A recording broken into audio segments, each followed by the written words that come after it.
Hi everyone, you are watching Telangana Today News channel. The father wrapped his son in a bag and threw him in the pond because he was not studying. Nagar Kurnool, a father crushed his 8-year-old son who was not studying in Kolhapur town, wrapped him in a sack and threw him in a pond. Locals noticed and saved the boy. Watch the video. దింపి అది ఆటోలో తీసుకుపోయి వేస్తున్నాడు. ఏంది రా అన్న కుక్క అంటున్నాడు.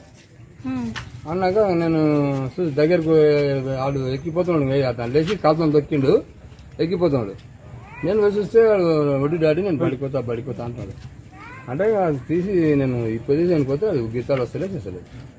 దాన్ని ఇంకా సంచి చించి చేతికి ఇట్లా కట్టిండు, ఇట్లా కాళ్ళ కట్టిండు, సంచి దిగేసిండు, వేసిండు.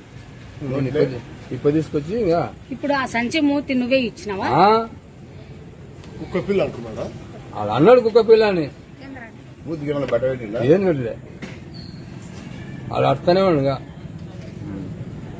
నీళ్ళలో వేసిండు. ఇంత ఎత్తుకుని పోయింది, ఆ నీళ్ళు కొన్ని నీళ్ళు వేసిండు. ప్లాస్టిక్ కవర్ గోసండి, బియ్యం గోసండి. కాలు చేతులు కట్టినాక ఎట్లా మాట్లాడతారు అన్న. మీరు అక్కడ నుండి బయటకు వస్తారా? ఇట్లా గొర్రె పిల్లలు కొట్టుకుని వస్తున్నారా?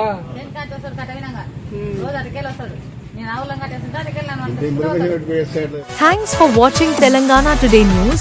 For more updates, subscribe our channel, like, comment, and don't forget to share.